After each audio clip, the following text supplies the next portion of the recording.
बच्चों, आज के इस वीडियो में हम क्लास 10th साइंस के chapter 2 acid base and salts के बारे में पढ़ेंगे। एसिड बेस और साल्ट्स में से सबसे पहले हम एसिड्स की क्लासिफिकेशन के बारे में देखेंगे कि जो हमारा एसिड्स है वो कैसे क्लासीफाई होता है। फिर क्लासिफिकेशन के बाद हम एसिड की प्रॉपर्टीज़ के बारे में बात करेंगे, इनकी केमिकल प्रॉपर्टीज़ के बारे में बात करेंगे, इनके टेस्ट, फिजिकल स्टेट, सभी चीज़ों के बारे में हम बात एक एक करके करेंगे। तो आइए देखते हैं इनका क्लासिफिकेशन। जो एसिड्स हैं हमारे 3 पार्ट्स में क्लासीफाइड होते हैं, on the basis of strength पे, on the basis of source पे and on the basis of concentration पे। कितने पार्ट्स में? 3 पार्ट्स में, स्ट्रेंथ के बेस पे, सोर्स के बेस पे और कंसंट्रेशन के बेस पे। जो हमारा स्ट्रेंथ के बेस पे कोई भी एसिड क्लास का क्लासिफिकेशन होता है, स्ट्रेंथ का मतलब यहाँ पे हम सिंपल सा बोल सकते हैं पावर, कि कोई भी एसिड कितना पावरफुल है। पावरफुल का मतलब कितना वो स्ट्रॉन्ग है या वीक है। इसीलिए इसका जो क्लासीफाई किया गया है स्ट्रेंथ के बेस पे 2 टाइप में किया गया है। First of all strong acids and then weak acids. ऐसे एसिड्स जो ज़्यादा पावरफुल होंगे वो स्ट्रॉन्ग एसिड्स कहलाएंगे। ज़्यादा पावरफुल होने का मतलब कि ऐसे एसिड्स जो किसी भी सोल्यूशन में हाइड्रोनियम आयन एक्वस किसी भी एक्वस सोल्यूशन में एच पॉजिटिव आयन या फिर हाइड्रोनियम आयन का अमाउंट ज़्यादा देंगे, लार्ज अमाउंट में हाइड्रोनियम आयन या एच प्लस आयन देंगे और ये कम्प्लीटली आयनाइज हो जाएंगे, मतलब कि आयंस में ब्रेक हो जाएंगे किसी भी एक्वस सोल्यूशन। वीक एसिड्स वो एसिड होते हैं जो हाइड्रोनियम आयन या H plus ion as compare to strong acids की तुलना में कम देंगे, लेस अमाउंट में देंगे और ये कम्प्लीटली आयोनाइज नहीं होते, ये पार्सली ही किसी भी एक्वस सोल्यूशन में आयोनाइज होते हैं। एग्जांपल देख लेते हैं स्ट्रॉन्ग एसिड्स के। जो स्ट्रॉन्ग एसिड्स के एग्जांपल हमारे पास HCl है, hydrochloric acid, H2SO4 sulphuric acid and HNO3 nitric acid. तो हमारे पास अभी फिलहाल 3 एग्जांपल हैं, इसके अलावा भी काफ़ी एग्जांपल होते हैं एटसेट्रा। वीक एसिड्स के एग्जांपल के बारे में बात करते हैं तो first of all formic acid, जिसे हम मिथेनोइक एसिड भी बोलते हैं, फॉर्मिक एसिड या मिथेनोइक एसिड। सेकंड आता है हमारा इथेनोइक एसिड या एस्टिक एसिड, जिसे एस्टिक एसिड भी बोलते हैं, और CH3COOH, इसे हम ग्लेशियल एस्टिक एसिड भी बोलते हैं। क्या? Glacial acetic acid. फिर हमारा आता है नाइट्रस एसिड। नाइट्रस एसिड भी एक वीक एसिड है। और sulphurous acid, sulphurous acid sulphuric acid अलग अलग है। ये H2SO4 होता है तो हम बोलते हैं सल्फ्यूरिक एसिड, H2SO3 होता है तो हम बोलते हैं सल्फ्यूरस एसिड, HNO3 होता है तो हम बोलते हैं नाइट्रस एसिड, नाइट्रिक एसिड। क्या बोलते हैं? HNO3 में बोलते हैं नाइट्रिक एसिड, HNO3 में हम क्या बोलते हैं बेटा? Nitric acid. और वहीं HNO2 के केस में हम बोलते हैं नाइट्रस एसिड। क्लियर? तो nitrous acid, sulphurous acid, ethanoic acid, methanoic acid, ये सब हमारे वीक एसिड्स के अंदर आते हैं। अब हम बात करते हैं सोर्स के बेस पे।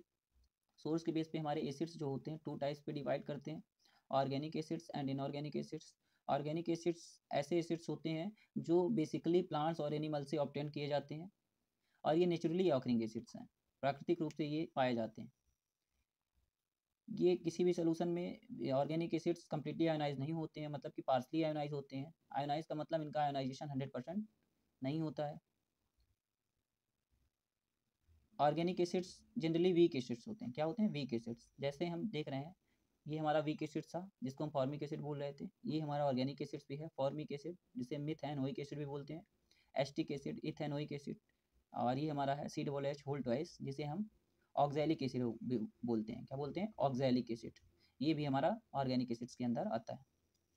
अब बात करते हैं इनऑर्गेनिक एसिड्स की। सोर्स के बेस पे ही हम इनऑर्गेनिक एसिड्स को क्लासीफाई कर रहे हैं।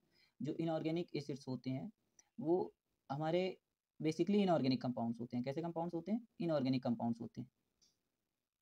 अब इनऑर्गेनिक कंपाउंड्स में से इनऑर्गेनिक कंपाउंड्स भी हमारे स्ट्रॉन्ग और वीक दोनों टाइप्स के होते हैं। इसका मतलब कि जो इनऑर्गेनिक एसिड्स हैं हमारे स्ट्रॉन्ग भी होंगे और वीक भी होंगे। जैसे HCl हो गया, hydrochloric acid, nitric acid, sulphuric acid, ये तीनों हमारे क्या है? Strong acids. यहाँ आपने देखा है HCl, H2SO4, HNO3, ये तीनों क्या है? हमारे स्ट्रॉन्ग एसिड्स।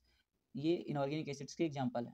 साथ ही नाइट्रस एसिड और सल्फ्यूरस एसिड, ये दोनों हमारे वीक एसिड्स हैं। यहाँ आपने देखा है ये दोनों भी हमारे इनऑर्गेनिक एसिड्स के एग्जाम्पल है। इसका मतलब इनऑर्गेनिक एसिड्स स्ट्रॉन्ग भी होते हैं और वीक भी होते हैं, लेकिन ऑर्गेनिक एसिड जनरली वीक होते हैं। अब हम on the basis of concentration की बात करते हैं, जो हमारा थर्ड पार्ट था कंसंट्रेशन के बेस पे। कंसंट्रेशन के बेस पे कोई भी एसिड कंसंट्रेटेड और डाइल्यूट पे क्लासीफाई होता है। कंसंट्रेटेड एसिड्स का मतलब सिंपल सा हम ऐसा समझ सकते हैं कि अगर किसी भी एक्वस सोल्यूशन में एसिड की क्वांटिटी ज़्यादा हुई या एसिड ज़्यादा अमाउंट में उसमें प्रेजेंट है तो उसको बोलेंगे कंसंट्रेटेड एसिड्स। अगर किसी भी एक्वस सोल्यूशन में जो एसिड है वो लेस अमाउंट में प्रेजेंट है तो उसको हम बोलेंगे डाइल्यूट एसिड्स। कंसंट्रेटेड और डाइल्यूट एसिड्स को समझाने के लिए हम कुछ एग्जांपल ले सकते हैं। चलिए हम एक एग्जांपल लेते हैं। जैसे हमने 90 ml HCl ले लिया, 90 ml हमने क्या ले लिया, HCl ले लिया, जो कि हमारा क्या है, एक स्ट्रॉन्ग एसिड है। इसके साथ में हमने ले लिया 10 ml वाटर, 10 ml H2O। इन दोनों को हमने आपस में मिलाया तो हमें एक प्रोडक्ट मिला जो कि कितने ml का था, 100 ml का। इस प्रोडक्ट, ये 100 ml का सोलूशन है, क्या है, एक सोलूशन मिल गया। दोनों को एक टेस्ट ट्यूब या किसी चीज़ में हमने मिलाया तो हमें क्या मिला, एक 100 ml का सोलूशन मिला। ये 100 ml का सोलूशन जो है ये कहलाएगा HCl का कंसनट्रेटेड सोलूशन। क्या कहलाएगा, कंसनट्रेटेड सोलूशन, HCl का कंसनट्रेटेड सोलूशन। अब मैं इसको कंसनट्रेटेड क्यों बोल रहा हूँ बेटा, इसलिए कि इसमें जो HCl है, अभी मैंने क्या बोला है, अगर किसी भी सोलूशन में जो एसिड है, एसिड अगर किसी भी सोलूशन में लार्ज अमाउंट में प्रेजेंट है, किस अमाउंट में, लार्ज अमाउंट में, तो उसको हम क्या बोलेंगे, कंसनट्रेटेड। क्या बोलते हैं, कंसनट्रेटेड। ऐसे ही सेम टू सेम, क्या, कोई भी एसिड किसी भी सोलूशन में अगर लार्ज अमाउंट में प्रेजेंट है तो उस एसिड को हम बोलेंगे कंसनट्रेटेड एसिड, कंसनट्रेटेड एसिड। अगर हम दूसरा एग्जांपल ले, ये हमारा पहला एग्जांपल था, दूसरा एग्जांपल लेते हैं सेम। हमने 30 ml HCl लिया, 30 ml HCl लिया, इसके साथ हमने मिला दिया 70 ml वाटर, कितना, 70 ml H2O। हमें फिर से सोलूशन मिलेगा जो कि 100 ml का ही होगा, लेकिन इस सोलूशन को हम बोलेंगे HCl का डाइल्यूट सोलूशन। क्या बोलेंगे, HCl का डाइल्यूट सोलूशन। जैसा कि हमने पहले बताया था कि अगर किसी भी सोलूशन में जो एसिड की क्वांटिटी हो वो कम हो, तो यहाँ क्या एक सोलूशन है 100 ml का जिसमें एसिड की क्वांटिटी कम है, 30 ml है, तो इस एसिड को हम क्या बोलेंगे, डाइल्यूट एसिड। ऐसा एसिड, कोई भी एसिड किसी सोल्यूशन में अगर लार्ज अमाउंट में प्रेजेंट हो तो कंसनट्रेटेड बोलेंगे, अगर स्मॉल अमाउंट में प्रेजेंट हो, तो हम क्या बोलेंगे, उस एसिड को हम डाइल्यूट एसिड बोलेंगे। क्या बोलेंगे बेटा, डाइल्यूट एसिड्स। तो आई होप कंसनट्रेटेड और डाइल्यूट एसिड्स आपको समझ में आ गया होगा। किसी भी एसिड में अगर किसी भी सोल्यूशन में अगर एसिड जो है अगर ज़्यादा क्वांटिटी पे है, लार्ज अमाउंट पे है, तो वो कंसनट्रेटेड एसिड कहलाएगा। अगर किसी भी सोल्यूशन में जो एसिड है वो स्मॉल अमाउंट में प्रेजेंट है तो डाइल्यूट एसिड कहलाएगा। अगर हमें प्रिपेयर किया हुआ सोल्यूशन है, लेकिन अगर हमें सोल्यूशन प्रिपेयर करना है, कि हमें किसी ने बोला कि हमें कंसनट्रेटेड सोल्यूशन प्रिपेयर करना है, तो हम क्या करेंगे, हम जो सोल्यूशन प्रिपेयर कर रहे हैं उसमें एसिड की क्वांटिटी ज़्यादा रखेंगे, खुद से हम ज़्यादा एसिड रखेंगे उसमें। अगर हमें डाइल्यूट सोल्यूशन प्रिपेयर करना है तो हम जो सोल्यूशन प्रिपेयर कर रहे हैं उसमें हम एसिड की क्वांटिटी कम रखेंगे और एक्वस मीन्स वाटर की क्वांटिटी ज़्यादा रख सकते हैं। क्लियर। तो एसिड और बेस के बारे में आप समझ गए।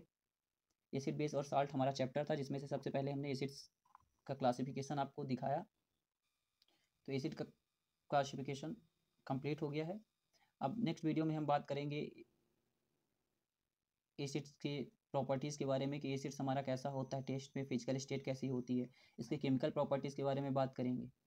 और अगर आप लोग डिमांड करेंगे तो मैं स्ट्रॉन्ग, वीक, ऑर्गेनिक, इनऑर्गेनिक इनको और अच्छे से एक्सप्लेन करने की कोशिश करूँगा। अगर आपको हमारा ये वीडियो अच्छा लगा हो, हमारा कंटेंट पसंद आया हो, तो आप हमारे वीडियो को लाइक करें, चैनल को सब्सक्राइब करें और अपने दोस्तों के साथ शेयर करें।